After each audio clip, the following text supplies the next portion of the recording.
हाँ, तो फिर एक ज़बरदस्त सेशन आप सबके लिए। और ये जो सेशन है ये आपका काव्य खंड मान लीजिए या जो पद्य खंड है उसके कंप्लीट एमसीक्यूज को लेकर है, ठीक है।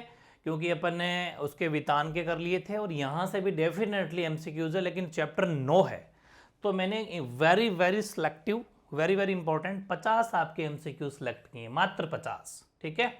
51 मान लीजिए, 51 50 प्लस एमसीक्यूज एक बार ढंग से पढ़ लो। मैंने सारे क्वेश्चन हाथ से लिखे हैं तो मेरे को सारे यूं ही याद हो गए, बस इसीलिए मैं कहता हूं कि एक बार आप ढंग से सुन भी लोगे ना तो याद हो जाता है, ठीक है। तो ये आप एमसीक्यूज एक बार जरूर देखें, वेरी इंपॉर्टेंट है, कल आपको एग्जाम में मिलने वाले हैं। और वितान के अपन पहले कर चुके हैं। और इसके बाद में जो एक चीज़ और है कि वो गद्य खंड के हैं उनके भी एमसीक्यूज मैंने अपलोड कर रखे हैं पहले। वो अगर वीडियो आपको नहीं मिल रहा है तो मैं इसमें फर्स्ट कमेंट में उसको भी पिन कर दूंगा, क्योंकि फिर से क्या बनाना है, वो तो बना बनाया एकदम फर्स्ट क्लास है। तो अभी मैं टेलीग्राम पर अगर आप चाहेंगे आप तो जैसे कि अपने पिछले वीडियो मैंने फर्स्ट कमेंट में वो पिन कर दिया था ना, कवि परिचय लेखक परिचय, वैसे ही आपके गद्य खंड के भी वेरी इंपॉर्टेंट है, उनको भी मैं आपको पिन कर दूंगा, उनको भी पढ़ जाना, ठीक है। तो देखते हैं आज का फर्स्ट क्वेश्चन है कि मैं सांसों के दो तार लिए फिरता हूं। इस मतलब ये काव्य खंड में थोड़ा सा मुश्किल आएगा, लेकिन एक बार ढंग से पढ़ जाओ क्योंकि सारे वैसे ही याद नहीं होंगे। ये कर जाओगे तो लगभग तय हो जाएगा मामला। इसमें पंक्ति का क्या आशय है, तो इसमें यह है कि मैं अपने आप से प्यार करता हूं, नहीं, मैं लोगों से प्रेम के संबंध रखता हूं, लोगों से प्रेम करता हूं, ठीक है। अगला है उन्मादों में अवसाद, इसका क्या मतलब है, इसमें उग्रता में विषाद है या फिर आलस्य में शांति, नहीं, प्रेम के पागलपन में विषाद है। उन्मादों का क्या मतलब है, उन्मादों में अवसाद का मतलब है प्रेम के पागलपन में विषाद। तीसरा क्या है, दिन का थका पंथी, पंथी का मतलब है राहगीर, वह जल्दी जल्दी क्यों चलता है, क्यों चलता है, मंजिल प्राप्ति के लिए, ठीक है ना, अपने घर पहुंचने के लिए, अपने घर उसका एक मंजिल है, उस मंजिल की प्राप्ति के लिए। आत्म परिचय में दिन जल्दी जल्दी ढलता है, दो कविताएं हैं, ये दोनों कविताएं किसकी है, वेरी वेरी इंपॉर्टेंट है, हरिवंश राय बच्चन जी की हैं, ठीक है ना। तो दोनों कविताएं, क्योंकि हरिवंश राय बच्चन जी के बारे में कवि परिचय लेखक परिचय तो जहां तक है नहीं आएगा, लेकिन हाँ उनकी कविताओं से क्वेश्चन बनेगा। तो मैंने कहा ना बहुत मेहनत करता हूं मैं आपके लिए, और ये बहुत ज्यादा हेल्पफुल सेशन रहने वाला आपके। तो हरिवंश राय बच्चन के राइटर है। आलोक धनवा की कौन सी रचना नहीं है, ठीक है ना, तो बताओ। वो मैंने कहा एक ट्रिक बताई थी ना कि दुनिया है जी, रोज दुनिया है, दुनिया का तो काम है कहना, वो तो कहती रहती है कि आज ब्रूनो की लड़कियां फिर भाग गई, ट्रिक बताई थी मैंने। तो दुनिया कहती है ब्रूनो की बेटियां भाग गई, ब्रूनो की लड़कियां भाग गई, लेकिन चक्रव्यूह तो नहीं है ना, तो कुंवर नारायण की है। चक्रव्यूह रचना किसकी है, ये तो कुंवर नारायण की है। तो यहां पर ध्यान रखें ये कुंवर नारायण की रचना है, जबकि ये लिख रहा है कि इसकी रचना तो आलोक धनवा जी की रचना नहीं है। सी इज करेक्ट आंसर। अगला देखो, पतंग के बहाने किसका सुंदर चित्रण किया गया, तो बच्चे हैं, बच्चे खेल रहे, तो बाल सुलभ इच्छाओं का, बच्चों की इच्छाएं हैं खेलना, तो बाल सुलभ इच्छाओं का। फिर है पतंग किसका प्रतीक है, पतंग लक्ष्य प्राप्ति का है, युवा पीढ़ी का है, मनोव्यथा को दूर करने का है, और बच्चों की उमंगों का रंग बिरंगा सपना है। तो देखो ध्यान रखना ये वेरी इंपॉर्टेंट है, बच्चों की उमंगों का रंग बिरंगा जो है ना सपना होता है पतंग, ठीक है ना, बिल्कुल। लक्ष्य प्राप्ति भी हो सकता था लेकिन उतना अच्छा नहीं, डी करेक्ट आंसर होगा इसमें, ठीक है। 8वां, सबसे तेज बौछारें, ध्यान रखना आपकी बुक्स में टाइपिंग एरर है शायद, लेकिन भादवे के महीने में सबसे तेज जो बौछारें होती है, भादवे के महीने में बहुत तेज बारिश होती है ना, सावन भादवा। तो सावन में तो क्या है, झिरमिर झिरमिर बरसता है, लेकिन भादवे में तेज बौछार वाली बारिश होती है। फिर है चमकीले इशारों से बुलाते हुए, बच्चे चमकीले इशारों में क्या कर रहे हैं, पतंग उड़ा रहे हैं, पटाखे फोड़ रहे हैं, या जोर जोर से सीटियां किलकारियां मारते हैं, या तेज आवाज में संगीत गाते हैं। लेकिन ध्यान रखना वो जोर जोर से सीटियां और किलकारियां मारते हैं, चमकीले इशारे उनके वो हैं, वो इशारे हैं उनके, चमकीले इशारे, जोर से चिल्लाएंगे, सीटियां बजाएंगे, वो काटा करेंगे, ठीक है ना। 10वां देखिए, तितलियों की इतनी नाजुक दुनिया किसे कहा गया है, आसमान में उड़ती तितलियों को, रंग बिरंगी पतंगों को नहीं, बच्चों के सपनों की रंग बिरंगी दुनिया को कहा गया है कि इन तितलियों की नाजुक दुनिया, क्योंकि वो तितलियां पतंगे हैं, तितलियों की तरह आसमान में बिल्कुल आसमान को भरा पड़ा है, और नाजुक का मतलब यहां पर छोटे छोटे बच्चे हैं, है ना, बहुत नाजुक बच्चे हैं, इसलिए उनके लिए यूज हुआ है। फिर है कि किशोर और युवा वर्ग, ये मैंने क्वेश्चन में लिया है, क्या पता मैंने इंपॉर्टेंट बना लिया, इसलिए मैं सोच रहा हूं कि आपका कोई भी नंबर कटे नहीं, जहां तक मैं आपको दे सकता हूं दूं। किशोर और युवा वर्ग समाज का मार्गदर्शक होता है, पतंग पाठ के आधार पर बताओ। बिल्कुल सही बात है कि आज किशोर और युवा वर्ग, क्योंकि तभी कहते हैं ना यूथ हमारे देश को बहुत आगे ले जा सकता है, और यूथ अगर गलत रास्ते चल गया तो देश पीछे भी जा सकता है। इसलिए किशोर और युवा वर्ग अपनी धुन, धुन का मतलब है अपने हाल में अपनी धुन में मनचाहा काम करता है। वे निडर होकर खतरों एवं बाधाओं का सामना कर साहस और हिम्मत के सहारे जीवन में उन्नति करना चाहते हैं। ऐसे निर्भीक साहसी कार्यों से ही समाज की प्रगति होती है और समाज को मार्गदर्शन मिलता है, समाज जो मोटिवेट होता है। बिल्कुल सही बात है, बहुत शानदार आंसर। 12वां, बात सीधी थी पर, वो एक कविता के बहाने, देखो दो कविताएं, बात सीधी थी पर और कविता के बहाने, ये किस कवि की रचनाएं हैं? तो ध्यान रखना ये कुंवर नारायण की रचनाएं हैं, दोनों की दोनों, बात सीधी थी पर और कविता के बहाने। ठीक है, अगला, कविता के बहाने, कविता में किस किस की तुलना की गई है? कविता व फूल की, कविता व चिड़िया की, कविता व खेल की। बिल्कुल सही बात है, सबके सबकी की गई है, फूल की भी की गई है, चिड़ियों की भी की गई है, कविता और खेल की भी की गई है। बिल्कुल सही आंसर है। बात सीधी थी पर कवितांश का वर्ण विषय क्या है? मतलब इस बात सीधी थी का वर्ण विषय है भाषा की सहजता, कि भाषा हमेशा सहज होनी चाहिए।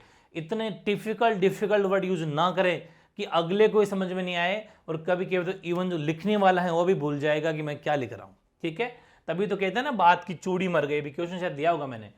कविता की उड़ान होती है भाई, कविता की उड़ान अनलिमिटेड होती है, असीमित। कविता तो भावों का, अपने विचारों का, अपनी सोच का, एक कहते हैं ना कि भंडार है, सागर है, वो तो समुद्र है, असीमित होती है कविता की उड़ान, वो उसकी लिमिट नहीं है, वो कहीं पर भी पहुंच सकती है। बिना मुरझाए महकने के माने, इस पंक्ति का क्या आशय?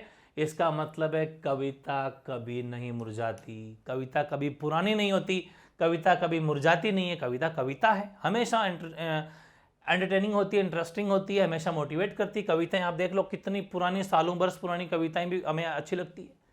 सब घर एक कर देने के माने, सभी घर एक हो गए जैसे कि माने, इस पंक्ति का क्या आशय है? इस पंक्ति का आशय कि कविता जो है वो, कविता की भावना सबके लिए समान होती है।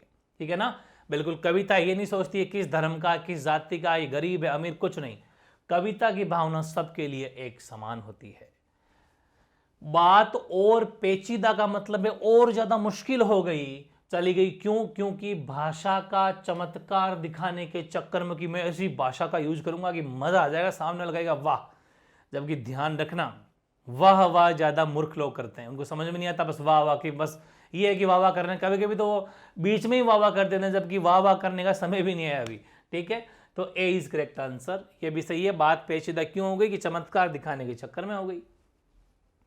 तमाशाबीन जो लोग होते हैं, वो तमाशाबीन की शाबाशी और वाह वाह, ये पंक्ति में जो वाह वाह है वो कौन करते हैं? ये मूर्ख जो अर्थ नहीं समझते, वो मूर्ख जो अर्थ नहीं समझते, वो तमाशाबीन, तमाशा करने वाले लोग होते हैं, उनको कुछ नहीं चाहिए, उनको हंसी टिटोली चाहिए। तो है ही, आज भी देख लो, जो ज्यादा हंसी मजाक फनी बातें करेंगे वो ज्यादा लोग देखते हैं, क्योंकि जमाना ऐसा ही है। बात की चूड़ी मर गई, बात की चूड़ी मर गई, बात की चूड़ी मरने पर क्या परिणाम निकलते हैं जब बात की चूड़ी मर जाती? अब बताओ, एक बोल्टू होता है रिंग, उसकी अगर चूड़ी मर जाएगी तो फ्री हो जाएगा ना, घूमता रहेगा। बिल्कुल, तो ध्यान रखें, अब भाषा बेकार में भाषा घूमने लग गई, पता ही नहीं चल रहा क्या, कहां पर कौन सा सेंटेंस है, क्या बेकार में भाषा घूम रही है, इधर की उधर, इधर की उधर। ठीक है, तो अब भाषा में बेकार घूमने लग गई, बेकार भाषा में क्या घूमने लग गई? बेकार, कि बेकार चीज जिसका यूज नहीं करना चाहिए, तो शब्दों का यूज कर लिया। ठीक है, कैमरे में बंद अफाइज कविता के कवि कौन है भाई? वेरी इंपॉर्टेंट है, तो इनके कवि हैं रघुवीर सहाय। रघुवीर सहाय है ना, कैमरे में बंद अफाइज के कौन है? रघुवीर सहाय। 22वां देखो, कैमरे में बंद अफाइज कविता में किस पर व्यंग्य किया गया है? इलेक्ट्रॉनिक मीडिया पर किया गया है, इलेक्ट्रॉनिक मीडिया पर किया गया है। अगला, अफाहिज व्यक्ति मीडिया कर्मी के प्रश्नों के उत्तर क्यों नहीं दे पाता? क्योंकि वो सोचता है कि अपनी अपाहिजता को किस भाव से व्यक्त करूं। वो सोचता है कि मैं तो अपाहिज हूं और मैं अपाहिजता को कैसे व्यक्त करूं भाई? इम्पॉसिबल, थोड़ा मुश्किल पड़ता है। फिर है, उषा कविता के लेखक का नाम है, उषा कविता के लेखक का नाम है रघुवीर सहाय। ठीक है ना, नहीं सॉरी, शमशेर बहादुर सिंह है। शमशेर बहादुर सिंह जो है उषा कविता के लेखक है। और एक बार मैं बता देता हूँ भाई, अपने पहले भी जो कविता के भी राइटर नाम लिए थे ना, एक कविता कौन सी ली अपने ने, कुंवर नारायण जी वाली ले ली, और कौन सी ली थी, भाद्रपद महीना हो गया, ये हो गई चक्रव्यूह, हरिवंश राय बच्चन। हाँ, हरिवंश राय बच्चन सही है। हाँ, कोई नाम में कोई गलती हो तो भाई कमेंट कर देना ना। चलिए, तो कहाँ पहुँच गए अपन, पहुँच गए अपन भाषा रघुवीर शाह, इलेक्ट्रॉनिक मीडिया, ठीक है। अब अपन लेते हैं शमशेर बहादुर सिंह जी भी हो गए, ठीक है। अब उषा कवितांश में कवि ने किस समय का वर्णन किया है, तो सूर्योदय के पहले का समय। उषा कविता में, कवितांश में कवि ने सूर्योदय से पहले के समय का वर्णन किया है। फिर देखो, राख से लिपा हुआ चौका, मतलब जो अभी गीला पड़ा है, पंक्ति में अभी गीला पड़ा है, क्या कारण है भाई, क्योंकि आसमान की ह्यूमिडिटी, सॉरी वो मॉइस्चर, नमी, आर्द्रता भी, उस कारण से वो भी सूखा नहीं है, धूप आई नहीं है। घोर झिलमिल देह, ये झिलमिल देह किसे कहा गया है, सूर्य की किरणों को भी कहा गया है, और प्रातःकालीन की जो उषा होती है, लालिमा होती है, उसको भी कहा गया। दोनों, दोनों का मतलब क्या है, ए एंड बी बोथ। अगला, स्लेट पर या लाल खड़िया, स्लेट पर या लाल खड़िया चाक मल दी हो किसी ने, पंक्ति का क्या आशय है कि भोर होती है ना, जब शाम सांझ पड़ती है, उस समय अंधेरे से ढके आकाश मानो स्लेट हो, और उस पर सूर्य की लाल लाल किरणें मानो लाल खड़िया हो। लाल खड़िया जो एक पत्थर होता है, वो उससे खूब सारी रेखाएं खींच दी हो, भोर का ऐसा आकाश, ये दृश्य अति सुंदर लग रहा है, ये इसका अर्थ है। कोई 2 नंबर में क्वेश्चन आ जाए तो लिख देना है। बादल राग कविता के लेखक का नाम क्या है, सूर्यकांत त्रिपाठी निराला जी जो है वो बादल राग कविता के लेखक हैं। 30वां, कौन सी रचना सूर्यकांत त्रिपाठी निराला की नहीं है, अनामिका, गीतिका, अर्चना, आराधना। मैंने कहा था लड़कियों के सारे नाम है, लेकिन आत्मजयी नहीं है, ठीक है। अगला, बादल राग कवितांश निराला के किस काव्य संग्रह से उद्धृत है, तो अनामिका काव्य संग्रह से लिया गया है। ध्यान रखना, बादल राग जो कवितांश है वो निराला जी किस काव्य संग्रह से लिया गया है, अनामिका काव्य संग्रह से लिया गया है।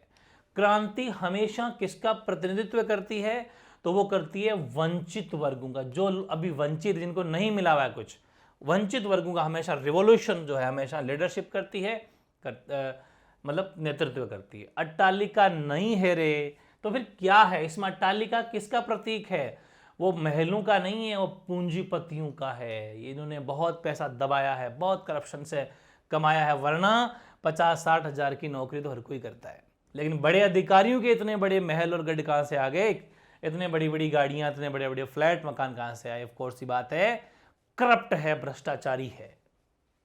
34वां क्वेश्चन, बादल राग कवितांश में किस ऋतु का वर्णन किया गया है, तो बादल राग में वर्षा ऋतु का किया गया है। बादल राग कवितांश में बादलों का किस रूप में आह्वान किया गया है, तो बादलों का क्रांतिकारी रूप में, जब बादल गरजते हैं तो क्रांति सी आ जाती है, ठीक है ना, जोश आ जाता है। 36वां देखो, हंसते हैं छोटे पौधे लघु भार, पंक्ति में छोटे पौधे किसके लिए कहा गया, छोटे पौधे का मतलब है वो शोषित लोग, वो सताए हुए लोग, शोषितों का छोटे पौधे कहा गया, ठीक है ना, ये ध्यान रखना, शोषितों को। ए जीवन के पारावार, जीवन के पारावार किसे कहा गया, बादलों को।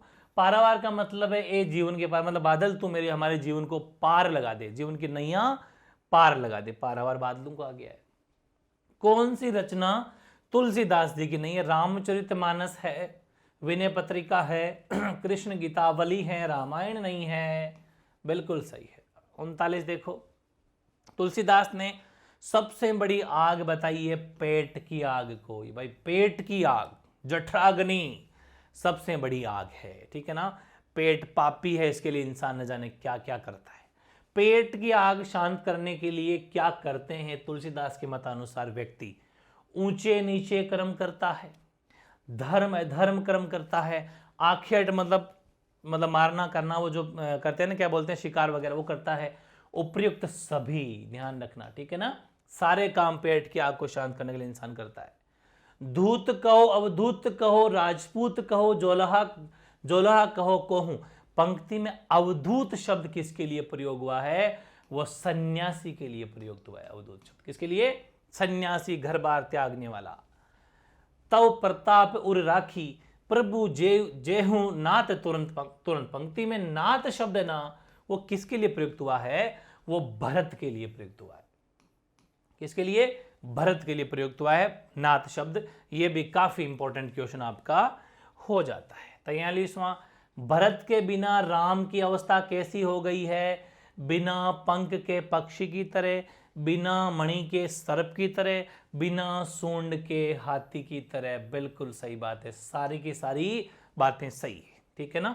44 देखो, जगदम्बा हरि आनी अब सट चाहत कल्याण। पंक्ति में कुंभकर्ण ने जगदम्बा वर्ड किसके लिए यूज किया है?